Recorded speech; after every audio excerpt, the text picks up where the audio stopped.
God only knows what you've been through. God only knows what they say about you. God only knows how it's killing you. But there's a kind of love that God only knows. God only knows what you've been through. God only knows what they say about you. But God only knows the real you. There's a kind of love that God only knows.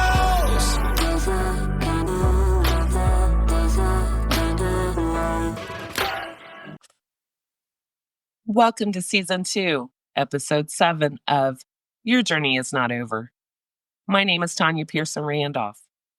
This is my own personal journey, and the expressions and opinions are of my own. I own all the rights to my personal journey and to Your Journey Is Not Over. Neither are to be used, copied, or edited in any way without my consent. So yes, I worked really hard to get my strength built back up. I did my 10 laps around my hospital floor without assistance and without any pass out spells at all. And I worked really hard to get some, not a lot, but some weight put back on. Finally, I was released, and it was on a Saturday. Don't ask me how I remember that, but I do. I was so excited. I can't wait to go home. I can't wait to see my dog that I love so much and was never supposed to have, by the way. Just a quick funny story on my dog. A girlfriend of mine had told me that her dog had pups. I told her I wanted one and to let me know when they were 6 weeks old and ready to leave their mama. So, 6 weeks later, I'm in the hallway at school and my girlfriend hollered down the hallway. It kind of was how we communicated in the hallways between classes. And she hollered down the hallway that the pups were ready. So I hollered back down the entire hallway, mind you, that I would be by that night. Little did I know, my dad, a teacher, overheard this hollering in the hallway. Really, how could he not? And my voice carries, so I'm told. So later on that night, mind you, this was before my weight loss began. I went to leave on my moped, and right before I went to leave the house, my dad stopped me, and he said, "Don't do it." And I said, "What?" with a laugh. And he said, "No dogs, Tanya. I don't want no dogs." And I was like, "What are you talking about, Dad?" And he said, "I heard you today in the hallway." By the way, teachers hear every single thing. And most of the time, they knew more about things going on than we did as students. He said, "I mean it, Tanya. No dogs." And I was like, "Okay, Dad. All right, Dad. I hear you. I got it." So I got on my moped and I went to my friend's house. I picked out the cutest little puppy. Oh my, he was adorable.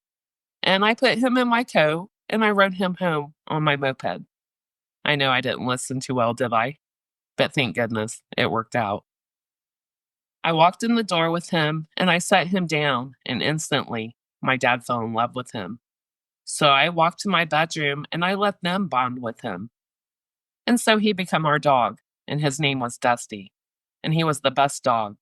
So yes, I had missed him, and my bedroom, my safe place.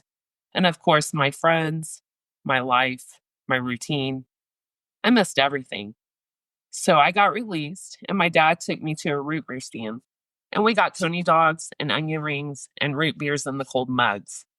It was and still is a root beer stand that you set in your car, and the car hops come and take your order, and then they bring a tray that is placed on your window with your food.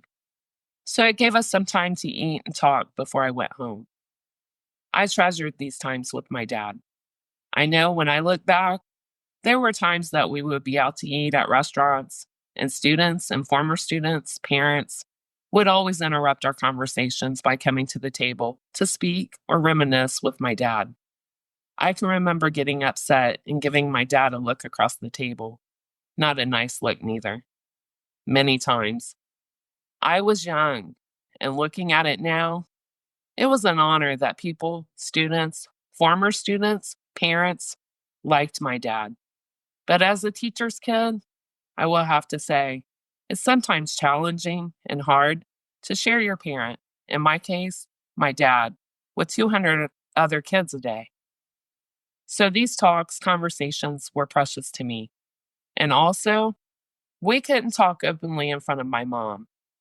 She didn't like anyone close to me, let alone anyone to love me. I know she put all of the responsibilities of me on my dad, but most definitely didn't want us close. So after the root beer stand, we went home. I felt like I'd walked into the twilight zone. Seriously, my mom was happy to see me. That was a first. Truly, it was. And real nice and real loving and caring. And even my friends that came to visit me that day to welcome me home can verify it was just odd, completely. My friends can also verify that I made comments to them that day about, I wonder what's up with her. She had even asked me what I wanted to eat. It wasn't the question that got my attention, it's the way she asked me. Baby, what do you want to eat? Mommy will make you anything you want. You name it, and I'll make it. She had never talked to me like this, and I mean never. She had never referred to herself as mommy, never once. Seriously, it was odd, but me being me, I just thought she had missed me, because she had only came to the hospital 2 times to see me. And I thought she was doing what a mom is supposed to do. Finally. So I told her vegetable soup sounded good. Homemade vegetable soup. She said she would make it the next day, since I had already ate at the root beer stand with my dad. So I visited with my friends. It was just nice to be home and in my bedroom and laughing and talking and feeling somewhat normal again.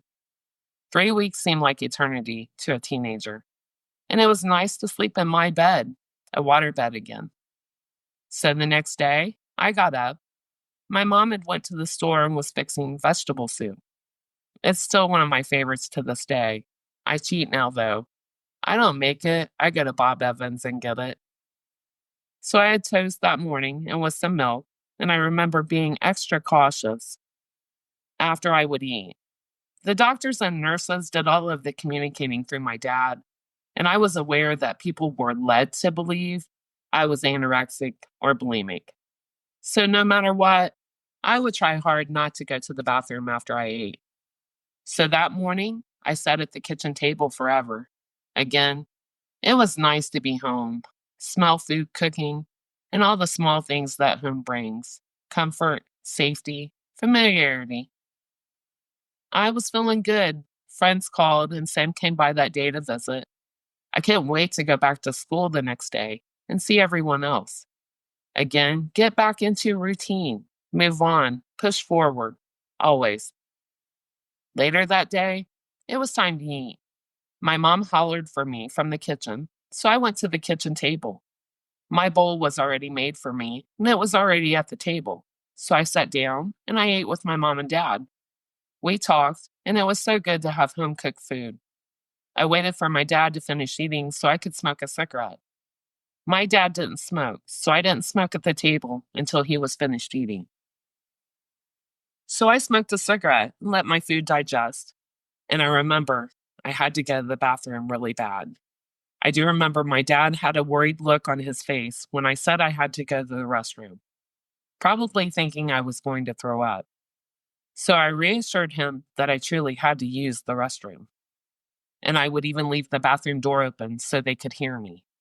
As I was getting up, my mom asked me, did I want any more vegetable soup? And I told her I would take another bowl. It was so good. So I went to the bathroom. I came back through the hallway and by our washer and dryer. It was kind of a half a hallway. And I went into the kitchen, and my second bowl of vegetable soup was right there on the counter. So I put both my hands out to get the bowl to take it to the table to eat. As I reached out to get it, it was lights out for me. That memory is still so vivid to me. I came to, again, my dad caught me, like always before. And when I came to, he was frantic, telling my mom to call 911 and now. My dad knew I had worked so hard and had came so far and had made great progress. And he also knew I did not have one pass out spell the entire time I was in the hospital. And here, I wasn't even home 24 hours. and it was starting all over again. Something had to be wrong.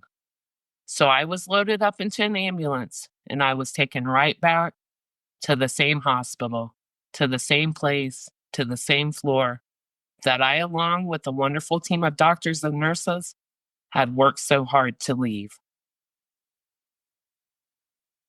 This concludes my podcast for today. Please join me next Tuesday. Listen in, and always remember, your journey is not over. God bless.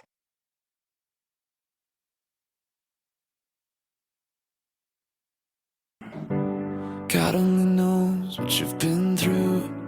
God only knows what they say about you. God only knows how it's killing you.